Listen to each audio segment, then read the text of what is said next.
compartir este mensaje que, bueno, lo he titulado de esta manera: errar por no conocer la palabra. Errar, ¿no? Y ¿cuántos sabemos aquí que todos nosotros cometemos errores, verdad? Algunos cometemos grandes errores, otros parecieran que son pequeños, algunos son errores de los que nos podemos reír, otros son errores terribles. Algunos nos perjudican de manera momentánea, pero hay otros errores que uno comete en la vida que lamentablemente van a afectar nuestra estancia en la tierra, y en algunos casos a mucha gente les va a afectar por la eternidad. Así que, ¿cuántas personas podemos imaginarnos hoy en día que están llorando o que están lamentándose por algún error que creen que es irreparable? Y ciertamente hay gente que está llorando en este momento. ¿Y cuántos saben que tenemos que ir a rescatarlos? Amén. No significa que tú los vas a rescatar. Bueno, Dios te va a usar a ti, pero es la palabra de Dios la que los va a ayudar. Amén. Porque es la única que puede transformar el corazón del hombre. Es la única que tiene la capacidad de penetrar el alma y el espíritu y discierne, es decir, separa los pensamientos. Entonces, en algún momento todos detestamos fallar, y también todos detestamos de alguna u otra manera cometer algún tipo de falla, de decisiones erradas, de decisiones que muchas veces lo que vamos a hacer es lamentar lo que estamos haciendo. Pero para evitar errar es necesario entender el error, porque Dios, ¿cuántos saben que Dios usa lo malo para glorificarse?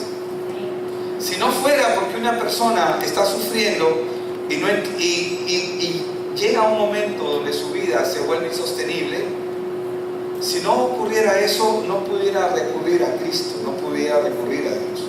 Recuerden que para que un salvavidas salve a una persona, la persona necesita estar ahogándose.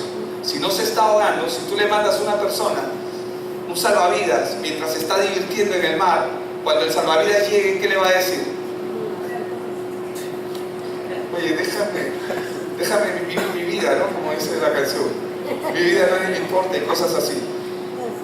Lo que vamos a ver es que no lo va a recibir con agrado, porque se está divirtiendo, está disfrutando de lo que está haciendo.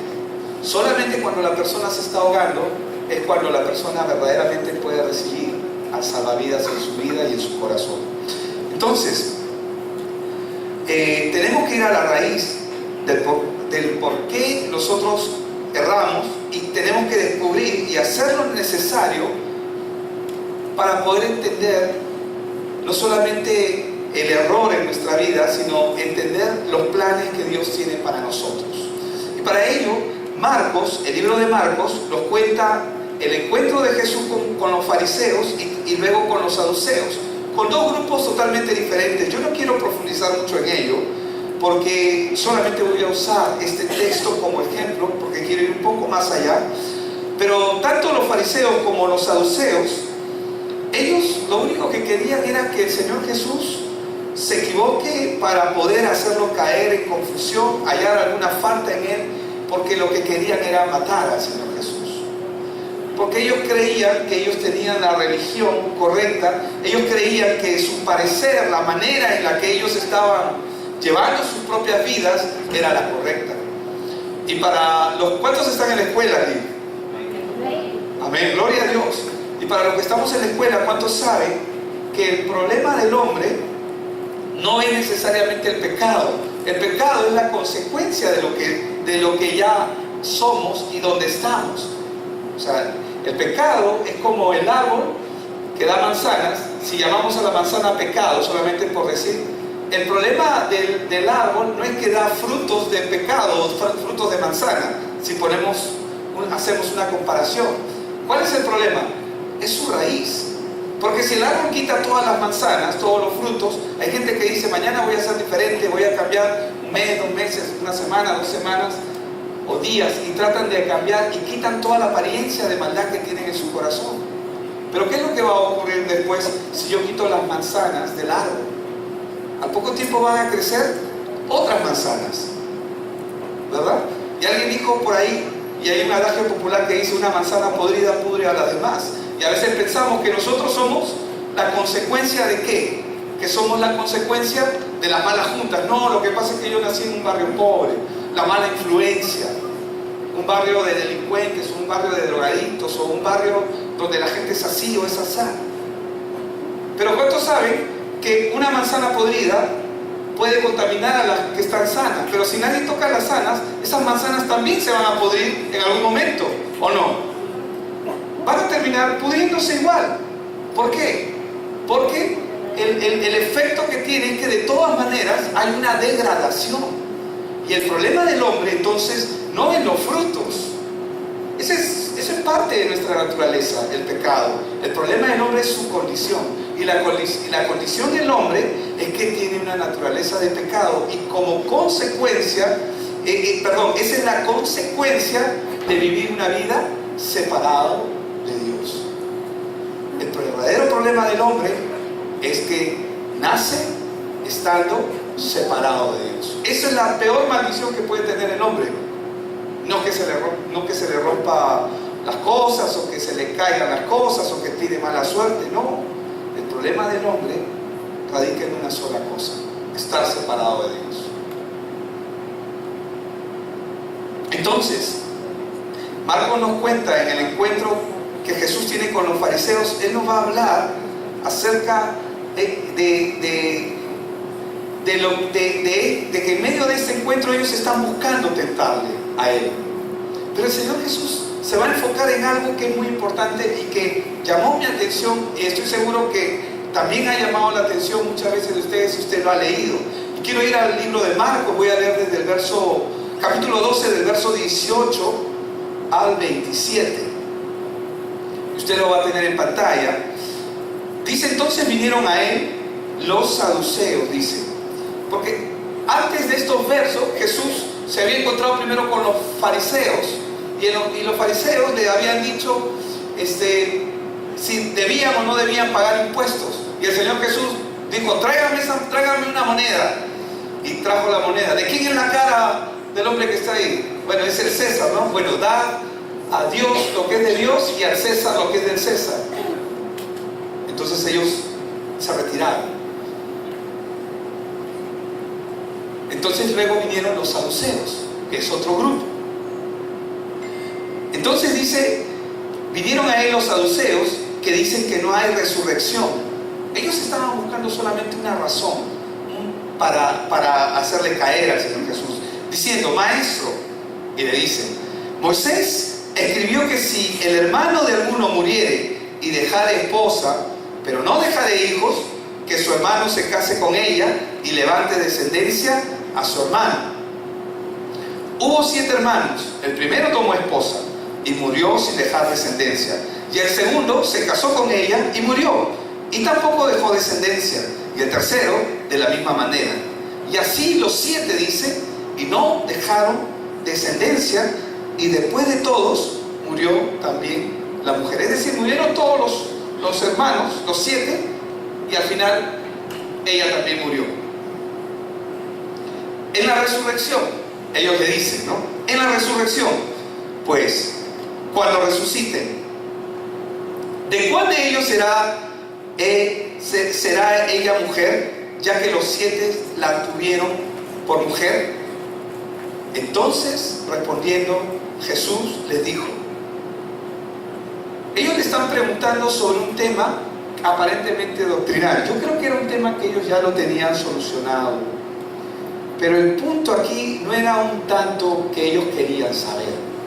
El punto era que ellos querían hacer caer a Jesús de alguna manera en un error.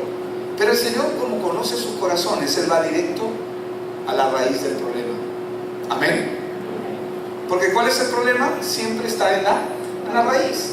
En la raíz de donde sale todo el problema del hombre. No erráis por esto, porque ignoráis las Escrituras y el poder de Dios. ¿Cuál es el error de ellos? Él lo está diciendo, ¿no? Que ignoran las Escrituras y también ignoran el poder de Dios. Porque cuando resuciten de los muertos, ni se casarán, ni se darán en casamiento, sino serán como los ángeles que están en los cielos. Pero respecto a que los muertos resucitan, ¿no habéis leído en el libro de Moisés cómo le habló Dios en la zarza diciendo: yo soy el Dios de Abraham, el Dios de Isaac y el Dios de Jacob?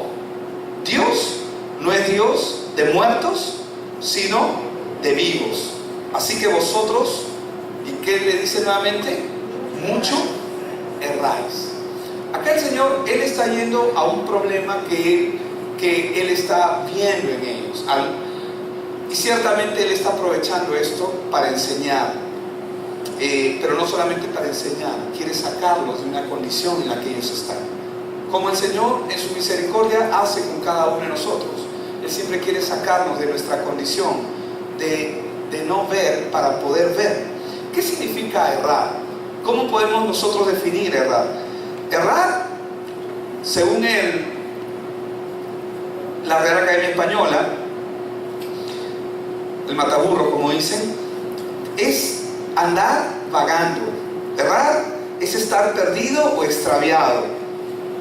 Y es así, y es en esta condición en la que estaban los fariseos y los saduceos. Ahora, ¿por qué ellos erraron? ¿O por qué ellos estaban en error? ¿Cuál era el problema de ellos? ¿Ignoraban? ¿Qué ignoraban? Las Escrituras. Y también ignoraban el poder de Dios. Por lo tanto, ignoraban quién estaba delante de ellos. Porque si ellos ignoran las Escrituras, y eran hipócritas, y lo vamos a ver más adelante, ellos no pueden ver el poder de Dios y mucho menos pueden ver el testimonio de la Escritura, porque el testimonio de la Escritura siempre va a ser Cristo Jesús. Cristo es el testimonio de la Escritura. Entonces ellos erraron porque ignoraban las Escrituras, ignoraban también el poder de Dios, pero también ignoraban la verdad de quién es Cristo Jesús. No podían entenderlo y obviamente sus corazones, el corazón de ellos estaba cerrado para no ver. Ellos no estaban viendo. La pregunta que yo podría hacer en este punto es: ¿conoces tú las Escrituras? ¿Estás conociendo? ¿Estás aprendiendo? ¿Estamos nosotros aprendiendo a depender de las Escrituras verdaderamente? ¿O dependemos de nosotros mismos, de nuestro parecer, de nuestras conclusiones, de aquellos criterios que nosotros solemos asumir? ¿Conocemos? ¿Estamos conociendo verdaderamente las Escrituras para poder conocer el poder de Dios? Y conocer verdaderamente quién es Cristo. Toda la Escritura siempre nos va a llevar a Cristo, hermanos. Siempre, siempre. Diga conmigo: Cristo. Una vez más: Cristo. Otra vez: Cristo. Aleluya. Amén. Gloria a Él. Amén. Siempre la Escritura nos va a llevar a Cristo. Y hay dos formas en que nosotros podemos ver el error aquí. La primera es errar de manera involuntaria, y para esto quiero traer un ejemplo pequeño que está, bueno, si usted quiere puede leer en su casa el libro de Jonás. Son solamente 4 capítulos, pero yo voy a leer el capítulo 4, el verso 11, donde dice: y no tendré yo piedad de Nínive, está hablando el Señor, aquella gran ciudad donde hay más de 120,000 personas que no saben, dice, discernir, es decir, separar entre su mano derecha y su mano izquierda, y muchos animales, dice, ¿no? Acá, para entender esto, voy a explicarlo rápidamente. El Señor le había pedido a Jonás, profeta, que trabajaba al 100% en la obra de Dios, le había encargado a él llevar el evangelio a Nínive, ir y predicar arrepentimiento. Pero Nínive había sido un pueblo muy opresor, había sido malvado, había violado, matado, maltratado, había hecho muchas maldades con el pueblo, con el pueblo de Dios, con el pueblo de Israel. Y Jonás había vivido ese tipo de experiencia, y cuando Dios supo cuando él supo que Dios iba a perdonar a este pueblo, él no quiso. Entonces él quiso irse por otro lado. Y ciertamente lo hizo así. Y luego, cuando usted termine de leer el libro de Jonás, ¿cuánto van a leer otra vez Jonás en sus casas? Amén. Cuando usted termine de leer el libro de Jonás, luego el Señor le responde y le dice: ¿y no tendré yo piedad de Nínive? Porque él se había lamentado por una calabacera que le daba sombra. Y él estaba ahí con calor y halló sombra y se sintió cómodo. Entonces el Señor hizo que la calabacera que nació en la mañana, en la tarde se seque. Y él estaba molesto por eso. Tú te enojas, le dice, ¿no? Usted puede ir ahí en interno cuando lea el libro. Tú te enojas por la calabacera, y de ahí es donde le dice: ¿no tendré yo piedad de Nínive? Aquella gran ciudad donde hay más de 120,000 personas. Cada persona para el Señor es importante, amén. Dice que no saben discernir. Ellos no saben discernir. Entonces, después Dios le hizo entender a Jonás que los de Nínive no sabían, ellos ni conocían, ellos no sabían, no conocían el camino verdadero. A veces nosotros nos lamentamos, o a veces nos encontramos con gente en la calle, y hay gente que obviamente actúa conforme a su naturaleza. ¿Qué puedo esperar yo de alguien que no conoce a Dios? En el mejor de los casos vamos a encontrar gente buena, entre comillas, dentro del parámetro del mundo. Y no digo que no sean buenos en un sentido de que hacen obras sociales o hacen actos buenos. En el mejor de los casos. Pero sabemos que hay gente que actúa con maldad, ¿verdad? ¿Y qué puedo esperar yo de ellos? ¿Algo bueno? ¿Debería esperar yo algo bueno de la gente que no tiene a Cristo en su corazón? Si muchas veces personas que estamos en el Evangelio, muchas veces nos portamos mal. ¿Cuántos dicen amén o ayayay? Yo digo ayayay. ¿Cuánto más? ¿Qué podría yo esperar de una persona en el mundo? Pero ¿cuál es la mirada que yo debo tener hacia esa persona? ¿Cómo debería yo enfocarlo? Con misericordia. ¿Por qué? Porque esa persona no tiene la capacidad de discernir. Yerra por falta de entendimiento. No tiene a Dios en su vida. Actúa conforme a su naturaleza. El árbol de manzanas me va a seguir dando manzanas. Y si la saca para aparentar, 3 meses se porta bien y después va a salir nuevamente. Porque es su naturaleza. Entonces Dios le hizo entender a Jonás que los de Nínive no sabían ni conocían el camino verdadero hasta que Jonás les anunció el camino de arrepentimiento. Porque Jonás fue enviado por Dios. Entonces ellos no conocen y no pueden discernir lo malo porque no tienen a Dios en su corazón. Pero un hombre de Dios que tiene el Evangelio en su corazón tiene la capacidad de conducir a mucha gente al arrepentimiento. Amén. Entonces vemos ahí, como lo dice en el verso, que ellos no sabían discernir entre su mano derecha y su mano izquierda. Por lo tanto, ellos cerraron de manera involuntaria. Es decir, como la gente del mundo está. Ellos continuamente están de maldad en maldad y yerran de manera involuntaria, porque no conocen las Escrituras, no conocen la verdad, no conocen este Evangelio que tú y yo, el Señor en su misericordia nos permite conocer. Amén. ¿Está conmigo o no? No conocen que el camino de salvación que Dios ha preparado para el hombre es Cristo Jesús. Cristo es la respuesta de Dios al problema del hombre.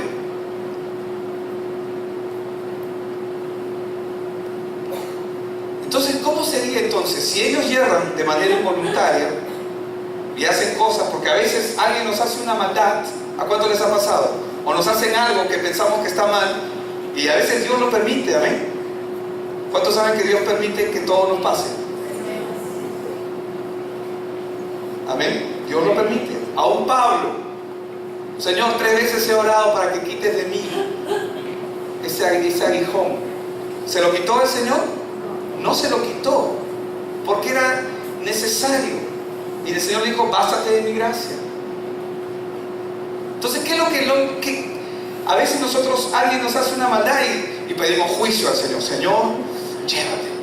Si no te lo llevas, te ayudo, lo empujo ahí cuando salgamos a la calle, una ayudadita, ¿no? Y queremos la justicia de Dios. Pero, hermanos, ¿esa debería ser nuestra respuesta? No. ¿Cuál debería ser nuestra respuesta? Dios dijo, misericordia quiero y no sacrificios. Amén. Nuestra respuesta debe ser misericordia. ¿Por qué misericordia? Porque ellos están perdidos.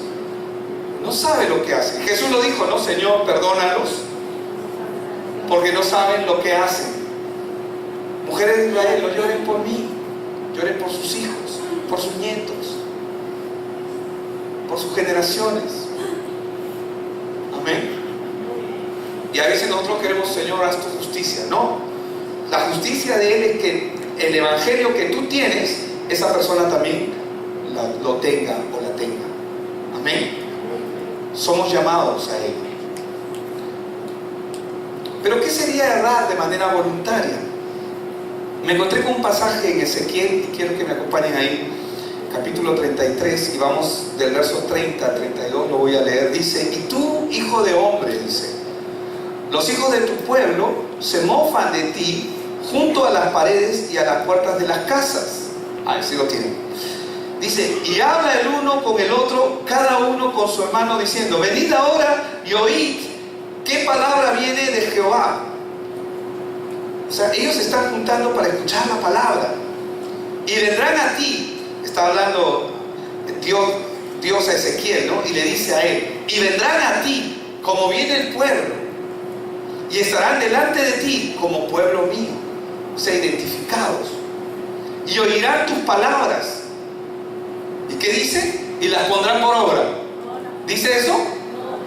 ¿Y qué dice? Y no las pondrán por obra. ¿Qué significa eso? Que por un oído entrará y por el otro. Pero eso no pasa aquí, amén. Eso pasa en otros lugares, en otras iglesias lejanas. Dice, y no las pondrán por obra. Antes, dice, hacen halagos con sus bocas, y el corazón de ellos anda, ¿hacia dónde va? En pos de su avaricia, es decir, de su propia, caminan por sus propios intereses, por sus propias cuentas, por lo que a ellos les parece. Y he aquí que tú eres, o sea, le está hablando otra vez a él, diciéndole, y he aquí que tú eres a ellos como un cantor de amores. Ay, qué lindo predica el pastor, ay, qué bonita palabra. Pero hermanos, si realmente entendemos el evangelio, deberíamos estar haciendo, ay pastor, qué dura es esa palabra. No, no es dura, es la verdad. Algo está pasando. Esto no es, por si acaso, ninguna condenación hay para los que están en Cristo Jesús, amén. Así que hoy mismo, agendas, tengo que hacer un discípulo. ¿Qué día tengo tiempo? Lunes, martes, miércoles, jueves, viernes, no sé. Cada uno sabe su horario, amén. Y aquí le dice él al Señor, ¿no? Tú eres, dice, a ellos como cantor de amores. ¡Ay, qué lindo! ¿No? Hermoso de voz y que canta bien. Y oirán tus palabras, pero ¿qué dice? No la podrán por obra. Eso es errar de manera voluntaria. En este texto vemos a un pueblo que conoce la palabra de Dios, pero deciden ignorarla de manera voluntaria. Entonces, vamos a un texto más. Vamos a Santiago 1, 22 al 25. ¿Qué dice ahí la palabra? Sed hacedores de la palabra y no tan solamente oidores. ¿Qué dice? Engañándoos a vosotros mismos. ¿Engañamos a Dios? ¿Quién se engaña? Nosotros mismos nos engañamos, dice. Porque si alguno es oidor de la palabra, pero no hacedor de ella, este es semejante al hombre que considera en un espejo su rostro natural, dice, porque él se considera a sí mismo y se va. Y luego se olvida cómo era. Luego olvida cómo era. Mas el que mira atentamente en la perfecta ley, ¿cuál es la perfecta ley? Dice la de la libertad. Desde que yo sé, la ley no hace libre a nadie. A nadie. No existe la palabra nadie. No hace libre a nadie. La ley lo que hace es esclavizar. Amén. ¿Por qué? Porque nadie puede cumplirla. Entonces acá él está diciendo, más el que mira atentamente en la perfecta ley. ¿Quién es la perfecta ley? La de la libertad, dice. Y persevera en ella. ¿Quién es la ley de la libertad? Porque Él nos hizo libres. ¿Por qué me hizo libre de la ley? Porque Él sí la cumplió, yo no. Si me dicen a mí, no la. Si le dicen a Él, ya la. O sea, yo no pude cumplirla, pero Él sí. Amén. Entonces yo, ¿en dónde tengo que, cómo es que tengo que caminar? ¿Dónde me tengo que involucrar? ¿Cómo es que yo debo de avanzar? En Cristo Jesús, que es la perfecta ley. Dice, y persevere en ella, no siendo oidor olvidadizo, sino hacedor de la obra, este será bienaventurado en lo que hace. Ahora, volviendo al texto inicial con el que iniciamos. Los saduceos con sus amigos fariseos conocían muy bien el tema. Ellos, hermanos, eran como de bandos opuestos, eran de diferentes pensamientos. Unos eran políticos, los otros eran celosos de las escrituras, del evangelio. Otros se creían los cumplidores, como en el caso de los saduceos, de los fariseos. Pero ellos, al ver a Jesús, se confabulan para contravenir contra él. Y por eso es que ellos le dan traen esto, ¿no? Ellos conocían muy bien el tema de la resurrección, al margen de lo que creían o no creían. Ellos conocían acerca del Espíritu, acerca de los ángeles. Pero ellos deciden errar voluntariamente. ¿Cómo no van a conocer ese texto que está en Eclesiastés, que dice que Dios ha puesto eternidad en el corazón del hombre? ¿Cómo no van a conocerlo? Ellos conocían las Escrituras. ¿Eso qué significa? Que el hombre es eterno. Pero ellos comenzaron a ignorar voluntariamente, porque no querían ver que Jesús era el cumplimiento de toda la Escritura. Comenzaron a ignorar voluntariamente, ignorándolo a Él. Querían ignorar a Cristo. Y hermano, Cristo es la única solución para el problema del hombre. Él es el único camino, no hay otro. No hay otro camino. Y lo mismo hacían los fariseos, ya que lo único que buscaban era tentarle para hacerle caer, en vez de ver e investigar por medio de las Escrituras quién es Jesús. Ellos, en vez de ir a buscar a Jesús para tentarle, para rechazarlo, lo que ellos debieron haber hecho es investigar las Escrituras, ir a ellas. Ellos no están defendiendo la verdad, ellos están defendiendo su posición antes que la verdad, y la verdad está delante de ellos y no pueden ver. Eso es errar voluntariamente. Amén. El plan de Dios, hermanos, es que cada uno conozca la verdad a partir de la palabra en Cristo. La palabra en Cristo. La Biblia dice, no menosprecie su palabra ni deseche su reprensión, en Proverbios 10:17. Dice, camino a la vida es guardar la instrucción, pero quien desecha la reprensión, yerra, dice. Amados hermanos, dice en Santiago 1:16, no erréis, dice. Toda buena dádiva y todo don perfecto desciende de lo alto, del Padre de las luces, en el cual no hay mudanza ni sombra de variación. Él, de su voluntad, dice en el verso 18 de Santiago 1, nos hizo nacer, ¿cómo? Por la palabra de verdad, para que seamos primicias de sus criaturas. ¿Cómo Él nos hace nacer? Por medio de la palabra. La única manera que una persona nazca de nuevo es a través de la palabra.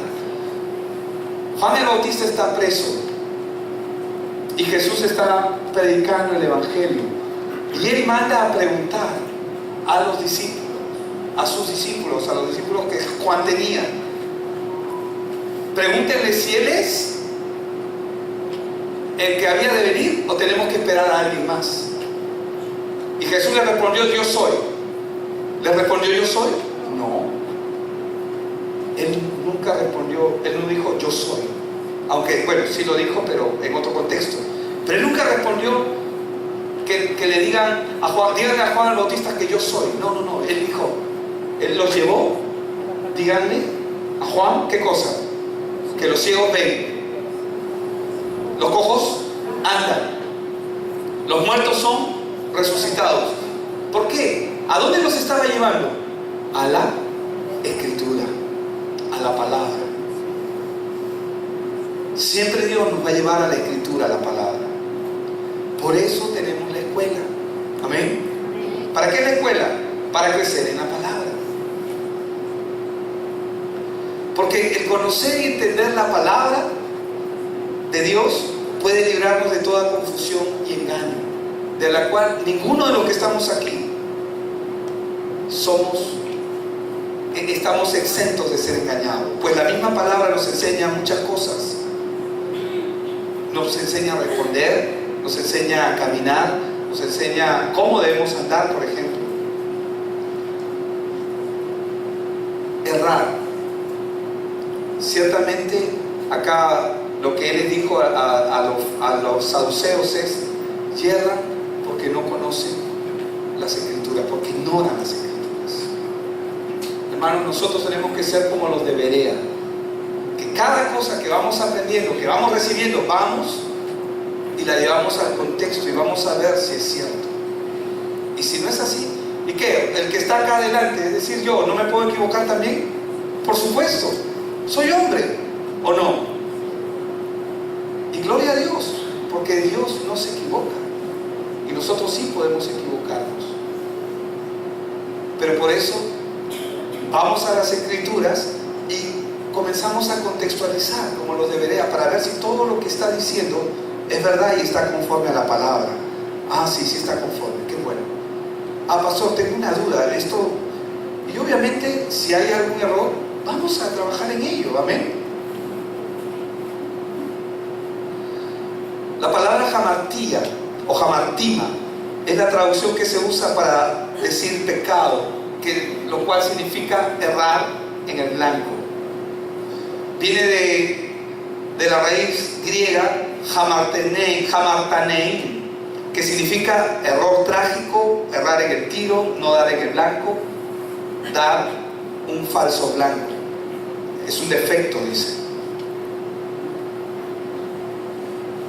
El problema muchas veces es que nosotros queremos interpretar la palabra sin una mente transformada.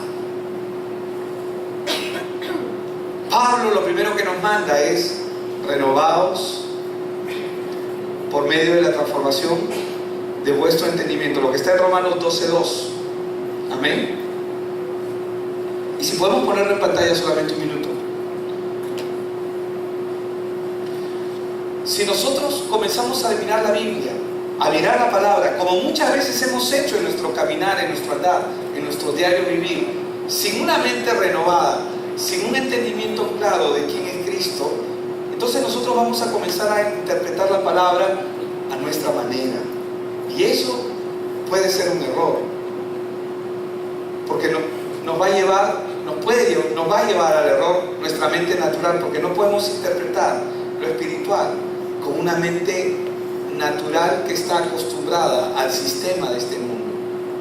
No conforméis a este siglo, sino transformados por medio de la renovación de vuestro entendimiento.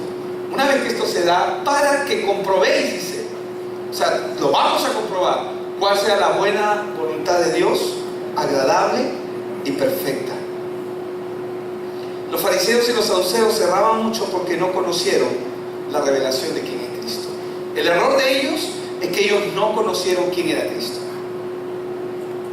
Ellos debían haberlo conocido, ellos debían haberlo esperado, porque Dios a ellos les dejó la palabra clara como para que ellos puedan entender, pero el enemigo los llevó a confusión.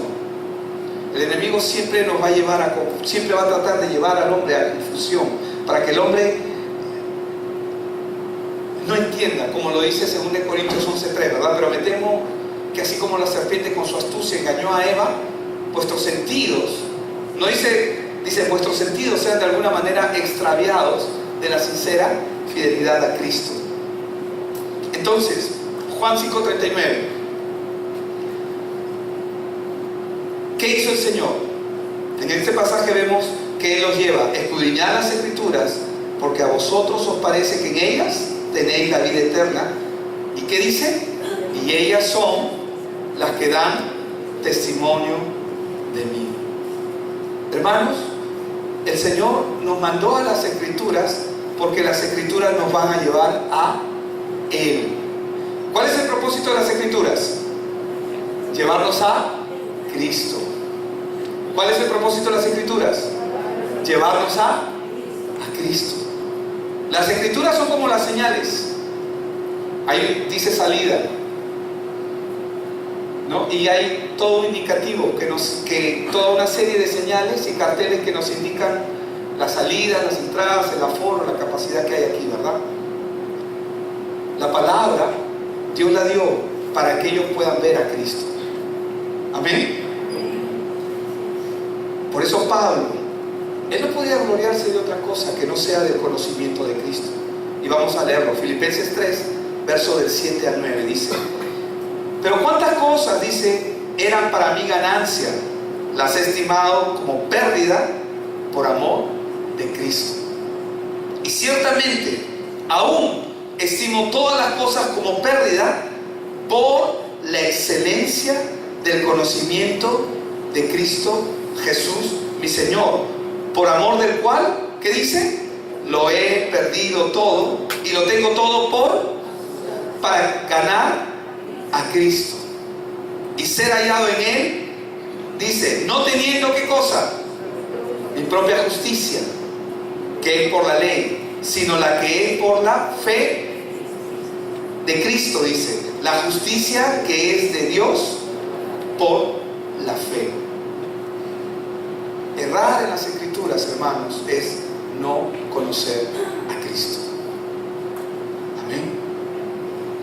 Solo si nos enfocamos en conocerle, en saber quién es Cristo, vamos a poder entender con claridad las Escrituras. Van a cobrar vida en nosotros. Vida. Amén. Vida. Vas a estar reluciente, hermoso, hermosa. Amén. Porque va a haber vida en ti.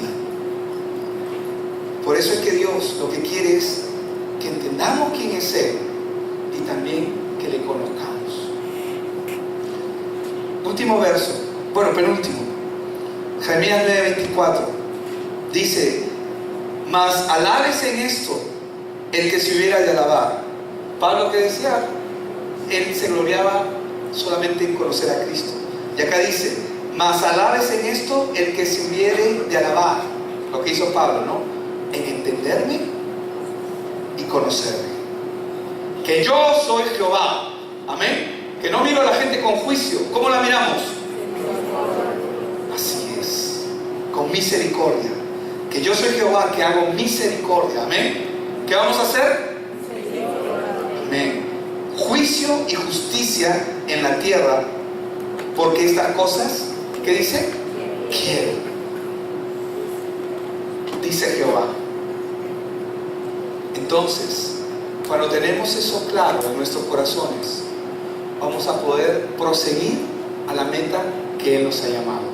Amén. Por eso es que Pablo, Filipenses 3:14, con este verso termino. Pablo dijo: prosigo a la meta, el premio del supremo llamamiento de Dios en Cristo Jesús. Amén. Qué privilegio, ¿verdad?